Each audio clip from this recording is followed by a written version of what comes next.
Hi friends, welcome to Sadhana life style. இன்றைக்கி நம்ம சேனலில் என்ன வீடியோ அப்படின்னு பார்த்தீங்கன்னா, இன்றைக்கி வந்துட்டு February 22 டேட். இன்றைக்கி ரஞ்சிதம்மாவுக்கு வந்து பிறந்த நாள். அதனால வந்துட்டு இந்த வருஷம் 2 வருஷமாக வந்து கல்யாணம் ஆகி இதோட 3வது பிறந்த நாள்னு நினைக்கிறேன். 3வது பிறந்த நாள். 2 வருஷமாகவும் நான் கேக்கு கடையில் தான் வாங்கினேன். சரி, இந்த தடவை வந்து நம்ம கேக்கு செய்யலாம் அப்படின்னு சொல்லிட்டு நான் வந்து செய்ய போகிறேன். கேக்கு செய்கிறதுக்கான பொருள் எல்லாமே இருக்குது. அதனால் ஏன் வேஸ்ட் பண்ணுவானேன்னு சொல்லிட்டு நானே செய்ய போகிறேன். ஆனால் மற்றவங்க வாங்கிட்டு வருவாங்க. இன்றைக்கி ஃபஸ்ட் நம்ம கேக் செய்ய ஸ்டார்ட் பண்ணிடலாம். என்ன கேக்குனா பிளாக் ஃபாரஸ்ட் கேக்கு தான் நான் செய்யலான்னு சொல்லிட்டு இருக்கேன். ஆனால் நான் செய்கிறது எப்படி வரப்போகுதுன்னு தெரில. அதுக்கு வந்து ஃபஸ்ட்டு ஒரு 3 முட்டையை வந்து உடச்சி ஊற்றிக்கலாம். 3 முட்டை எடுத்திருக்கேன். ரொம்ப வேகமாக போட்டேன்ப்பா. அடுத்தது 3 முட்டையை வந்து நல்லா பீட் பண்ணிக்கலாம்.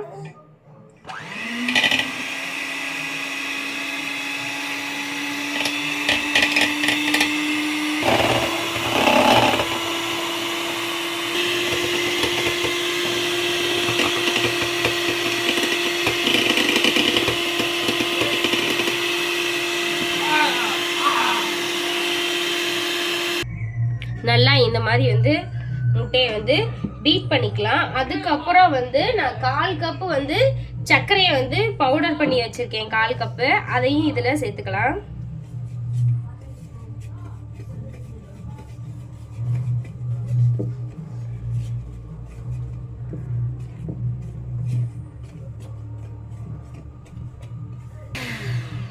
இதில் வந்து நான் 1/2 கப் அளவுக்கு ஆயில் சேர்த்துட்டேன்.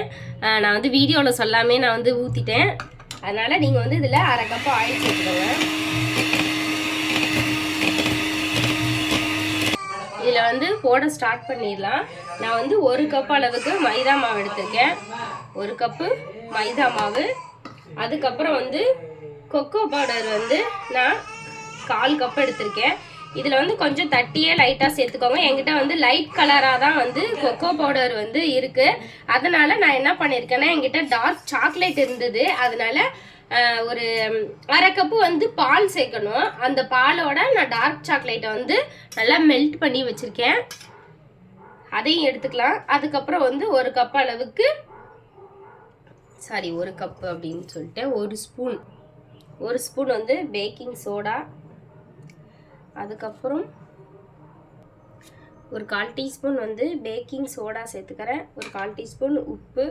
இதை வந்து நம்ம நல்லா சலிச்சிடலாம்.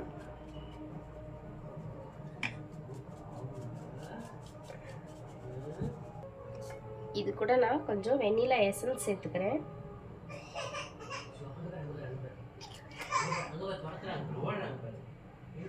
ஏன் விசாகன் அழுகுறானா, இந்த டார்க் சாக்லேட்டை நான் அவனை வச்சுருந்தேன்னா, அதனால இதை கேட்டு வந்து அவனை இது பண்ணுறான்.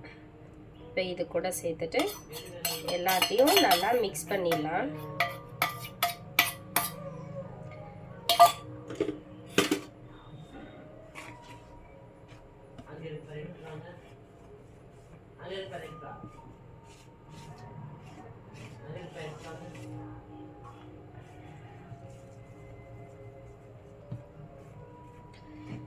நல்லா கேக்கும் மைதா மாவு தான் கேக்குன்ட்டேன்.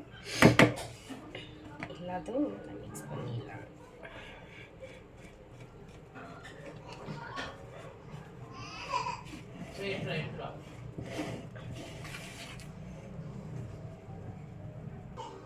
இப்போ இதை நல்லா மிக்ஸ் பண்ணிட்டேன். இப்போ நான் வச்சிருக்க டின்ல நம்ம சேர்த்துடலாம்.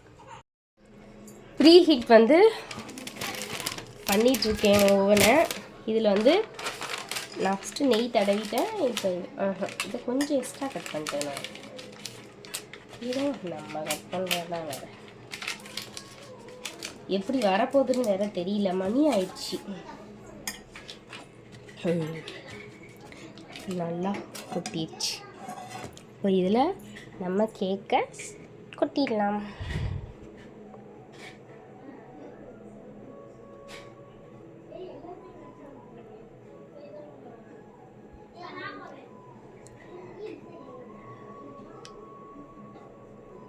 சின்னதாக வச்சுட்டேங்க. எல்லாத்தையும்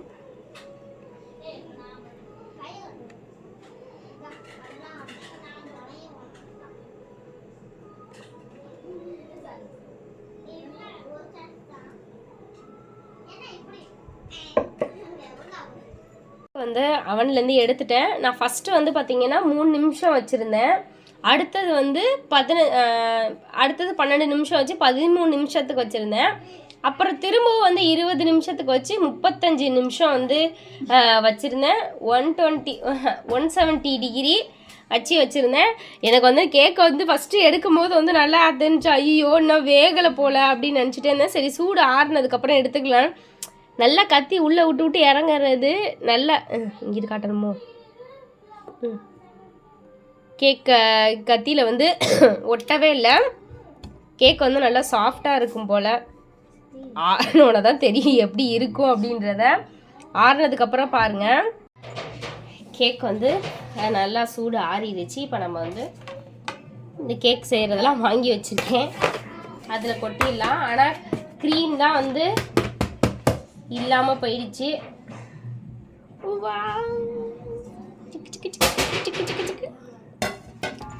க்ரீம் வந்து என்ன ஆயிடுச்சு அப்படின்னா அது என்னது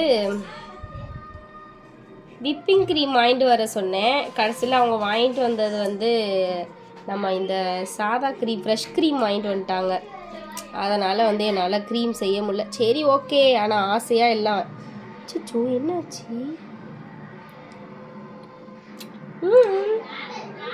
என்ன பண்ணேன்னு தெரியல வேற.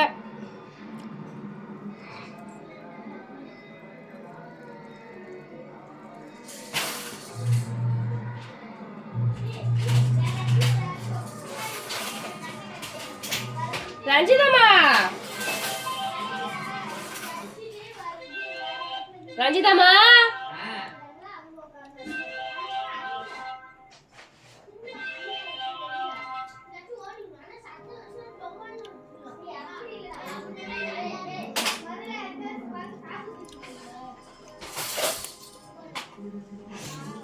என்னடி இப்படி இருக்குது? இந்த ஓனர் எடுத்து விட்டு. ஆனால் வெந்த மாதிரி தானே காட்டுச்சு. கத்தியில் நம்ம நல்லா தானே விட்டு பார்த்தோம்.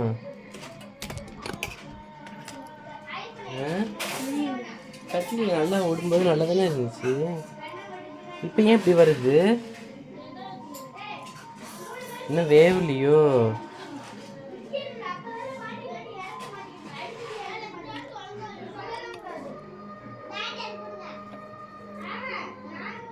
தூக்கி மறுபடியும் வேணா வச்சு பாருங்க.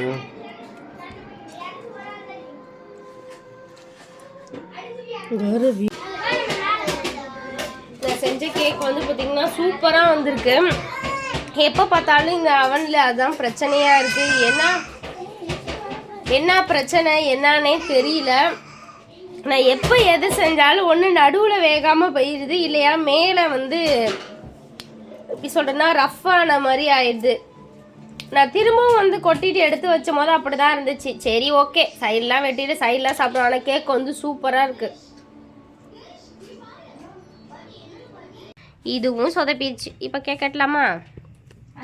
இன்னும் கொஞ்சம் தள்ளி போகணுமா? ஏன்